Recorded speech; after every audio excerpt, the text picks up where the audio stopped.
우리 함께 사도신경으로 신앙 고백하심으로 5월 2일 월요일 새벽 예배를 시작하겠습니다. 나는 전능하신 아버지 하나님, 천지의 창조주를 믿습니다. 나는 그의 유일하신 아들, 우리 주 예수 그리스도를 믿습니다. 그는 성령으로 잉태되어 동정녀 마리아에게서 나시고 본디오 빌라도에게 고난을 받아 십자가에 못 박혀 죽으시고 장사된 지 사흘 만에 죽은 자 가운데서 다시 살아나셨으며 하늘에 오르시어 전능하신 아버지 하나님 우편에 앉아 계시다가 거기로부터 살아있는 자와 죽은 자를 심판하러 오십니다. 나는 성령을 믿으며 거룩한 공교회와 성도의 교제와 죄를 용서받는 것과 몸의 부활과 영생을 믿습니다. 아멘. 하나님께서 오늘 우리에게 허락하신 말씀은 룻기 1장 15절부터 22절까지 말씀입니다. 룻기 1장 15절부터 22절까지 말씀 우리 한 목소리로 봉독하겠습니다. 시작. 나오미가 또 이르되 보라 내 동서는 그의 백성과 그의 신들에게로 돌아가나니 너도 너의 동서를 따라 돌아가라 하니 룻이 이르되 내게 어머니를 떠나며 어머니를 따르지 말고 돌아가라 강건하지 마옵소서. 어머니께서 가시는 곳에 나도 가고 어머니께서 머무시는 곳에서 나도 머물겠나이다. 어머니의 백성이 나의 백성이 되고 어머니의 하나님이 나의 하나님이 되시리니 어머니께서 죽으시는 곳에서 나도 죽어 거기 묻힐 것이라. 만일 내가 죽는 일 외에 어머니를 떠나면 여호와께서 내게 벌을 내리시고 더 내리시기를 원하나이다 하는지라. 나오미가 룻이 자기와 함께 가기로 굳게 결심함을 보고 그에게 말하기를 그치니라. 이에 두 사람이 베들레헴까지 갔더라. 베들레헴에 이를 때에 온 성읍이 그들로 말미암아 떠들며 이르기를 이가 나오미냐 하는지라. 나오미가 그들에게 이르되 나를 나오미라 부르지 말고 나를 마라라 부르라. 이는 전능자가 나를 심히 괴롭게 하셨음이니라. 내가 풍족하게 나갔더니 여호와께서 내게 비어 돌아오게 하셨느니라. 여호와께서 나를 징벌하셨고 전능자가 나를 괴롭게 하셨거늘 너희가 어찌 나를 나오미라 부르느냐 하니라. 나오미가 모압 지방에서 그의 며느리 모압 여인 룻과 함께 돌아왔는데 그들이 보리 추수 시작할 때 베들레헴에 이르렀더라. 아멘. 로또 복권 1등 당첨될 확률이 800만 분의 1이라고 합니다. 이 확률은 살면서 벼락을 3번 맞을 확률과 비슷하다고 하는데 거의 기적과 같은 확률입니다. 그런데 이 기적과 같은 일을 경험하고도 행복한 삶을 살아가는 사람이 우리나라 로또 당첨자 중에서 채 10%가 안 된다는 이야기를 신문 기사로 본 적이 있습니다. 눈앞에 보이는 기적 때문에 마음을 빼앗기기도 하고 그게 전부인 것처럼 생각하여서 그것만을 바라보며 삶을 살아가지만 실상 그것이 이루어진다 하더라도 그것 자체가 절대적인 행복을 가져다 주거나 그것이 이루어지지 않는다고 해서 절대적인 불행이 찾아오지 않는다는 것은 우리가 기억해야 될 사실인 것 같습니다. 5월의 시작에 우리가 함께 나누는 룻기는 평범한 사람들의 이야기입니다. 다른 성경에 나오는 기적적인 일이나 초자연적인 일들이 이 룻기에서는 하나도 나오지가 않습니다. 하지만 일상을 덮는 하나님의 섭리와 그 인도하심이 어떤 기적보다 더 극적이고 감동적으로 나타나는 성경이 바로 룻기입니다. 룻기는 시작하며 그 배경에 대해 먼저 나오고 있는데 1절에는 사사들이 치리하던 때라고 기록되어 있습니다. 즉 사사시대에 일어난 일입니다. 사사들이 치리하던 때의 시대적 분위기는 룻기의 바로 앞 사사기의 마지막 절을 통하여서 알 수 있는데 사사기 22장 25절에는 이렇게 기록되어 있습니다. 그때에 이스라엘에 왕이 없으므로 사람이 각기 자기의 소견에 옳은 대로 행하였더라. 왕이 없었다는 말은 실제적으로 왕이 없었다는 것을 의미하기도 하지만 하나님이 이스라엘의 왕되심을 그들이 거부했다는 의미로도 볼 수 있습니다. 아마 후자가 더 정확한 표현이지 않을까 생각됩니다. 그래서 룻기의 시대적 배경을 한마디로 요약하면 그때의 사람들이 하나님을 기억하지도 않았고 또한 하나님을 찾지도 않았던 때라고 할 수 있습니다. 엎친 데 덮친 격으로 이러한 상황 속에서 이스라엘은 기근으로 인해 너무나도 힘든 시기를 지나고 있었던 그러한 상황이었습니다. 이런 배경 속에서 한 가정의 이야기가 펼쳐집니다. 이 가정은 원래 베들레헴에 살고 있었는데 흉년으로 인해 베들레헴을 떠나 모압으로 가게 되었습니다. 그들은 인생의 고통을 만나자 하나님께서 약속하신 땅을 피하기로 한 것입니다. 룻기의 시작에는 그들이 모압 지방에 가서 거류하였다라고 되어 있는데 거류하다는 뜻은 원래는 잠시 머물려고 했다라는 것을 띠고 있습니다. 그런데 처음에는 흉년을 피해서 잠시 머물려고 했었던 그 땅에서 5절을 보니까 10년이나 머물고 있었던 것을 우리는 알 수 있습니다. 급한 불을 끄기 위해서 이 가정은 모압 땅으로 왔지만 생각만큼 일이 잘 풀리지는 않았습니다. 오히려 그곳에서 더 큰 풍파를 만나게 되었습니다. 먼저는 나오미의 남편 엘리멜렉이 죽게 되었습니다.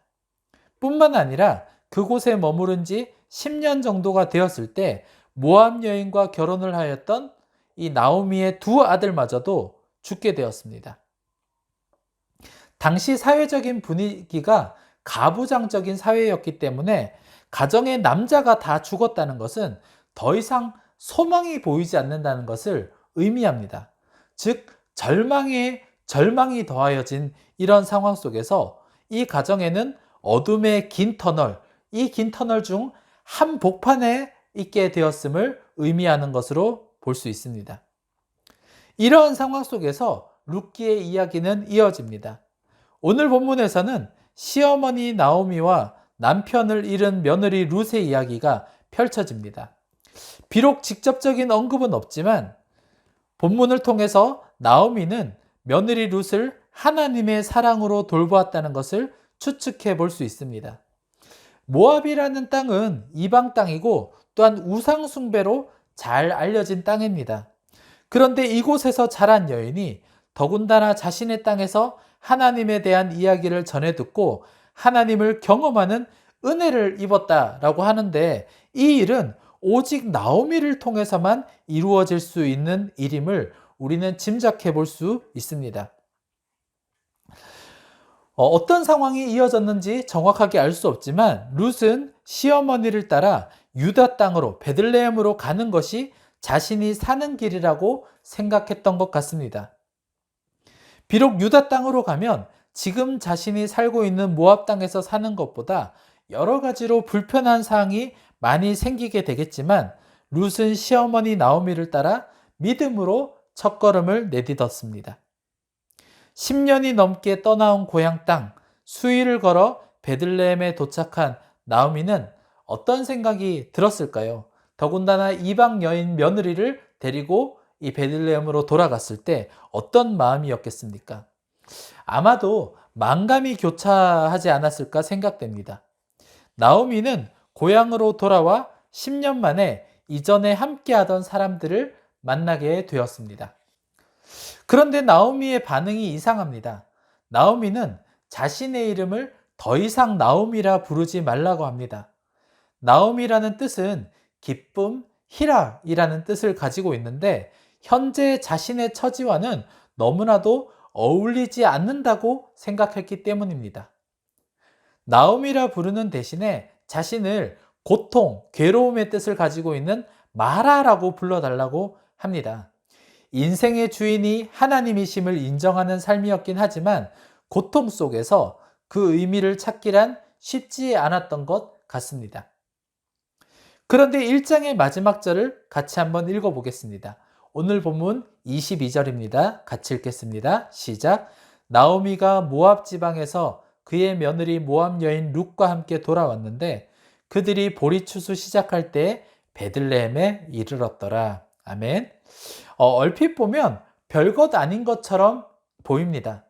하지만 여기 보면 보리추수 시작할 때라는 말이 나오는데, 이 말은 앞으로 이어질 상황을 보면 알 수 있듯이 이제 그들에게 새로운 일이 시작될 것을 암시하고 있는 것입니다. 사랑하는 여러분, 우리도 때로는 어떤 어려움에 처하거나 큰 괴로움의 순간이 우리에게 닥쳐올 때 이 날이 끝이라고 생각될 때가 있습니다. 절망에 절망이 더해진다면 원망과 불평으로 삶이 채워지고 모든 것을 포기하고 싶은 생각도 들 때가 있습니다. 하지만 우리가 기억해야 하는 것은 하나님의 손에 붙들려 있는 한 결코 끝이 아니라는 것입니다. 원망과 불평을 쏟아내었지만 나오미는 하나님을 전능자라고 고백합니다. 하나님은 모든 일을 한 번에 뒤엎을 수 있는 분이기도 하고 우리의 판단보다 위대하고 놀라운 일을 이루어 가시기도 합니다. 또한 모든 것이 합력하여 선을 이룬다는 이 로마서의 말씀처럼 지금까지 경험한 모든 일들을 종합하여서 가장 선한 결과를 만들어내는 것도 하나님이 하시는 일입니다. 우리가 믿음으로 살아야 하는 이유가 바로 여기에 있습니다. 현실에서는 비록 아무것도 보이지 않을 수 있습니다. 하지만 오늘도 하나님은 그 은혜로 우리의 삶을 덮으시고 이끌어가고 계십니다. 나오미에게는 고난의 순간들이 있긴 하였지만 하나님은 신실하심으로 나오미의 인생을 붙들고 계셨습니다. 이방 땅에서 마음을 나눌 수 있는 신실한 며느리를 만나게 하셨고 때가 찼을 때 다시금 약속의 땅으로 돌아오게 하셨습니다.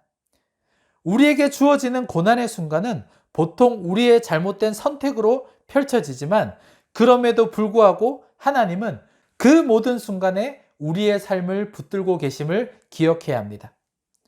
고난 가운데 우리의 삶이 계속 이어지고 있다 하더라도 우리가 하나님의 붙들어 주심, 즉 그분의 은혜를 깨닫게 될 때 우리는 그동안 우리에게 펼쳐진 모든 일들이 단순히 우리를 괴롭게 하기 위해 일어난 일이 아니라 하나님께서 당신의 일을 이루어 가시기 위한 그 계획 속에 진행되어진 일이라는 것을 깨닫게 됩니다. 비록 고난 가운데 있을지라도 하나님은 하나님의 때에 하나님의 방법으로 하나님 수준의 일을 이루어 가실 것입니다. 일을 지어 성취하시는 하나님에 대한 온전한 믿음이 있다면 우리는 고난 속에서도 평강을 누릴 수 있으며 더 나아가 감사와 기쁨으로도 채워질 수 있습니다. 사랑하는 성도님, 하나님의 언약 안에 그 끝에는 반드시 하나님 나라가 있습니다. 그리고 하나님께서는 그 나라로 우리를 부르고 계십니다.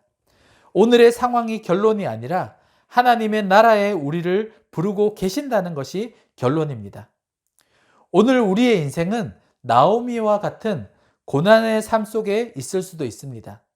하지만 비록 그럴지라도 신실함으로 일하시는 하나님을 믿으며 하나님 나라를 기대하고 하나님을 원망하는 삶으로 채워가는 것이 아닌 기쁨과 감사, 찬양으로 은혜의 삶을 살아가는 성도님들 될 수 있기를 주님의 이름으로 축복합니다.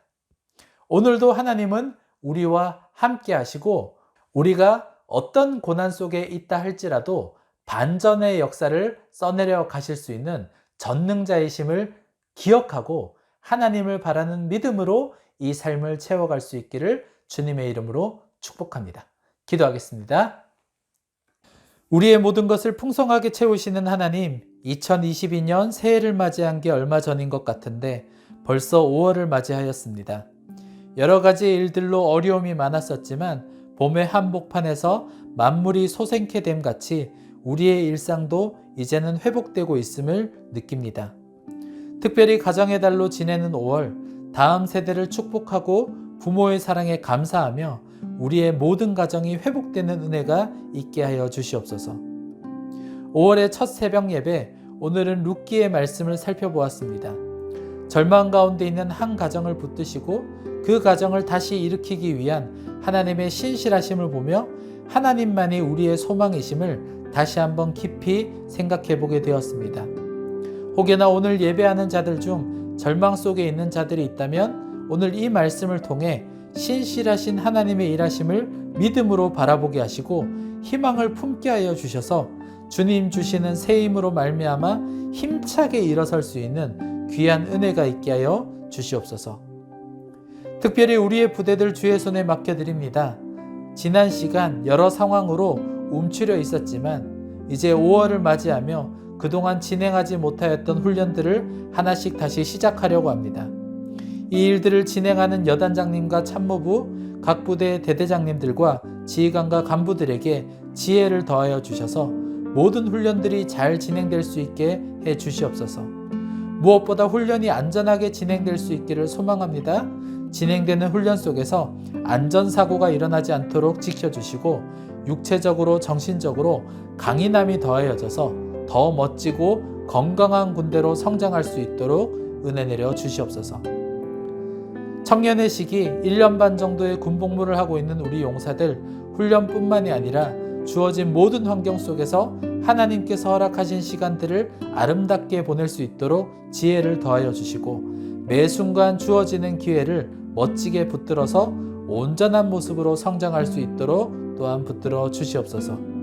우리 사자교회와 여호수아교회도 주의 손에 올려드립니다. 주께서 사랑하시는 이 두 교회 용사들을 사랑함에 부족함이 없도록 채워주시고 두 교회가 감당하고 있는 모든 사역들로 인해 용사들에게 하나님의 은혜와 사랑으로 인한 위로와 격려가 잘 전달되게 하여 주시옵소서. 5월의 시작 주께서 허락하신 이 하루 주님을 더욱 깊이 알아가길 소망합니다. 우리의 믿음을 붙들어 주시고 불평과 원망으로 삶을 채워가기보다는 믿음의 눈들어 신실하신 하나님을 바라보며 감사와 기쁨으로 삶을 채워갈 수 있도록 선한 길로 인도하여 주시옵소서. 우리의 삶에 우리가 기도하는 모든 일들 속에 깃들어 있는 하나님의 신실하심을 더 깊이 알아가기를 소망하오며 모든 말씀 예수님의 이름으로 기도드렸습니다. 아멘. 각자 가지고 나오신 기도의 제목 주님 앞에 겸손히 올려드리며 개인적으로 자유롭게 기도하시다가 마무리하겠습니다.